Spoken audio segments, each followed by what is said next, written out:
little recap. We were just talking about how we haven't done a video lately because we haven't gotten anything done or anything substantial. Matt, how'd that, nope, the solenoid. Where'd the solenoid go? So, quick recap. I'll give you some good news that Westerbeak, I finally got up and running this morning. I wanted to get off board so quick. I was like, I should do a video, and I didn't. Hey, and remember, we did a video last week of that. Remember checking the ohms on that solenoid? Yeah, we recorded the whole thing, and then Matt recorded the whole thing. And apparently it didn't record. So it's suspect whether Matt was actually recording or not. But anyway, it was recording. You clicked it and handed it to him. I guess, but it didn't do anything. So I tried to show you guys how to check a solenoid. In fact, Matt, while I'm still talking, down at the bottom of that pack out box there's the old solenoid. Get that out, and I can show them how to do it with the old solenoid.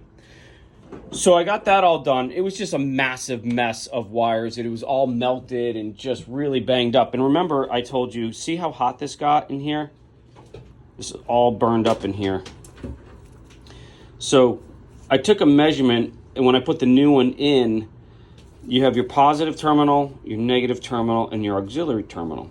So when you check the ohms, and it said in the book when they got it, it was supposed to be, he's giving me an ohm meter right there. Where's my good one?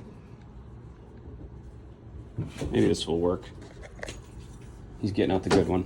So it's supposed to be, when it's out like this, 0. So 0 ohms, which means that it's in the open or the closed position. It's got continuity to it, and there's no resist. He's getting out the good one now. And when the plunger is plunged in to make sure that it's locked out of the ignition solenoid here, and it's locked in place, it should be between 15 and 30 ohms, and it was not. It was like 144. Matt, can you come down? And so, if you guys don't know what ohms are, that little meter right there, that little symbol right there is ohms. And it also has the sounding. So if you wanted to tone something out, let's just say you wanted to, here, switch up. Let's just say you wanted to check a fuse or something, or your breaker or whatever, then you would go to ohms, and when I clicked these two together, you hear the ringing? That's continuity. So obviously these two are touching. It makes a full circuit, and you can tone them out. Also a good way of finding wires throughout the boat. If you got long enough wires, we actually add wire onto this, and I can go from one end of the boat to the other end of the boat and see if there's a break in the line just by connecting those two together by using wires. So if I go to auxiliary on this and my power, I have 15.1, which theoretically is exactly where it's supposed to be, because this is locked. This is locked. See, I can't push this in. I should be able to push that in. See, it's all busted. So now that it's pushed in, I should have 15. And in the other position, I should have 0. See, 14.9. But this should be in the normal position, which I don't think I can get. Let's see. That's the reason why this is busted, because we shouldn't be doing this. This should open and close freely. Whoa!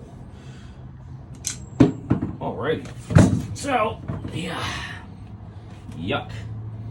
Ooh, God. Okay, so clearly, I probably shouldn't be touching this. There's probably bad things on here. In California, this can kill you and cause cancer. I'm certain of that. Only in California, though. Yes, of course, only in California. So I'm just going to put this down. And so anyway, that's the way you should test it. And it was getting super hot on my other one. So I went... I'll do that later. That's disgusting. And probably going to die. Stuff's going to rot my fingers.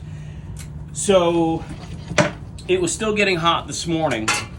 And what I did was awesome, thank you. I just connected it directly to the battery. Just straight up, right to the 12-volt battery, and it seemed like it was fine. So I went through everything, the whole system. There's sending units. Some are normally open. Well, the only one that's really normally open is your fuel solenoid, and that's why when you have to push in the button and hold it to allow the engine to get up to 20 psi. Once it does, it closes the sending unit, and then it will operate properly. So that's why you have to hold it in.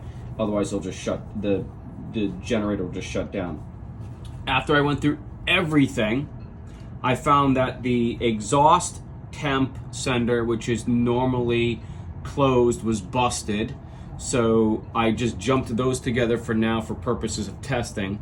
And I went through and cleaned all of the terminals and everything, and I wired it directly to the engine starting battery, so I knew I had good 12 volts on that, and it fired up and seemed to run just fine. So I did that many times, and so that seems to be working out. And by the way, the solenoid is cool. Like, I can put my hand on it and it's nice and clean, nice and cool. So I think we've solved that problem there. So on this boat is for sale. This is the last sort of thing that we are doing on this for the survey. And the AC up in the forward works great. And we actually replaced the board last year, as well as the high pressure switch, which will shut the system down if the pressure gets too high. This right here is, again, another solenoid, and this is our switching valve solenoid. So these are reverse cycle air conditioners. So if it's running on one side, it's going to create heat. If it's running on the other side, it's going to create air conditioning, depending on which way the mode is. These Dometics and Cruisairs and everything else, 99% of the time, 100% of the time, default to air conditioning. So when they came on board and they said, hey, everything's running great, but the forward stateroom is freezing cold, I kind of knew exactly what was going on, and it was this solenoid. And if you can see, it melted away. And I just pulled the wires out, and yeah, get a close-up of that, Matt. How's that looking? Not so good. So these wires melted. So we're gonna rewire these two wires here, which go to the solenoid.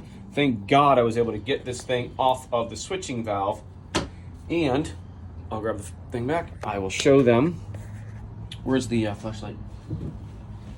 Let's see if I can't get in here and show it to you. Of course, it's the worst possible. I didn't even think we were going to be able to actually do this, but I was able to take the panel off here and wiggle it around enough where I could get inside of there. So that T-looking thing right here, that bottom, that's your valve. So that's there's a cylinder, and there's just a magnet in there, and it switches back and forth, which creates either heat or air conditioning, depending on which way the fluid is running. On the back side of this is where that solenoid is, and that's where it rotted away. So this goes on to, let's see, oh my God, oh jeez, the back side of here, and that's the valve right here, and that's your flow in and out. So AC, heat. So we're gonna replace that, rewire it, and then we should have heat on board the boat. So that's gonna be it for today. I think I've got 5 or 6 of these in stock because they always go bad on a Friday afternoon at 4 o'clock. So I'm gonna go find one of these, get that reinstalled, and then hopefully that will be wrapping up this project on this boat. So for a Monday, Matt, how are we doing for a Monday? Pretty good. So, all right, we'll leave it there. Thanks for watching. All right, so I'm gonna follow up on the generator thing. So here's the manual that I have out, and we have the BTDA 12 volt system. So I've got the wiring diagram and then the wiring schematic over here. So the diagram just shows us oil pressure sender, the fuel pump. There's our fuel solenoid, which was our issue. Here's the alternator, water temperature sender, water pressure switch, temperature switch.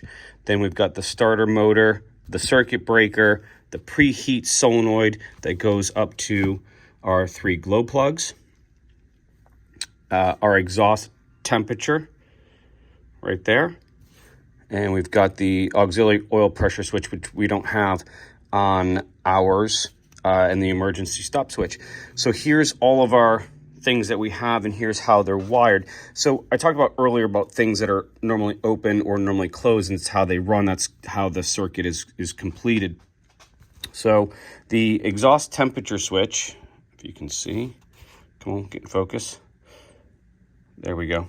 Is a line, and then there's a line through it. That means that it's closed. The water temperature switch is the same thing. Oh, there we go. Water temperature switch is also closed. And then the oil pressure switch, notice that that is open.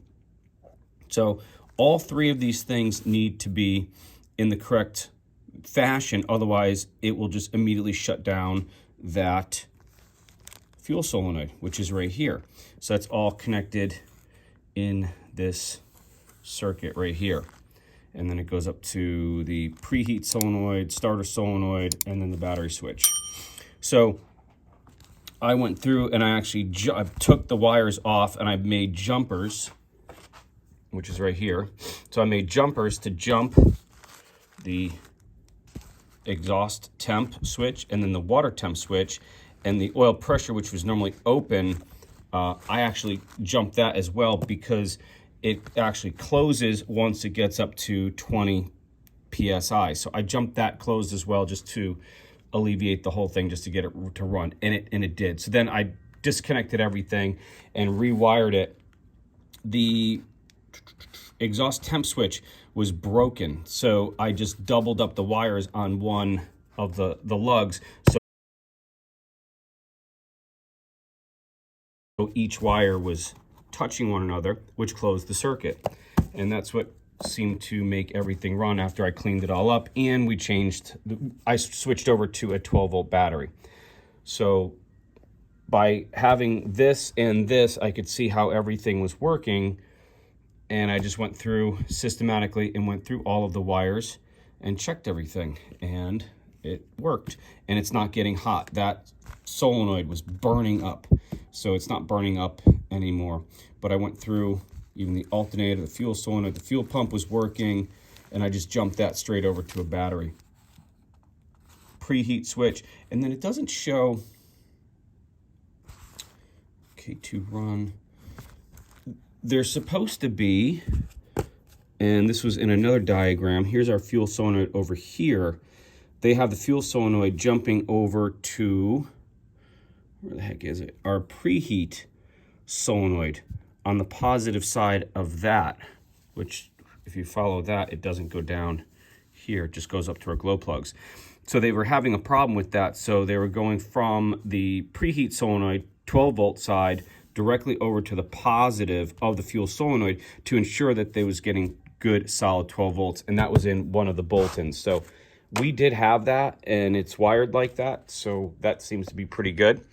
Everything's working, but I figured I'd give you a quick recap after I got done printing all this off and going through the whole manual. So that's the way it works, and it's working now. It's coming on and off. I worked it like 5 or 6 different times. We're going to get a new battery for it, and that should solve the problem. And on the upside, the solenoid's really cool. I can touch it, put my hand on it, and it's not burning up the way it was before, and I'm getting the right ohms on it. So problem solved. We're going to move on. That was a pretty good time suck. I can only charge for so much of that, but it is what it is. New battery coming, and we're moving on to the next thing. Thanks for watching.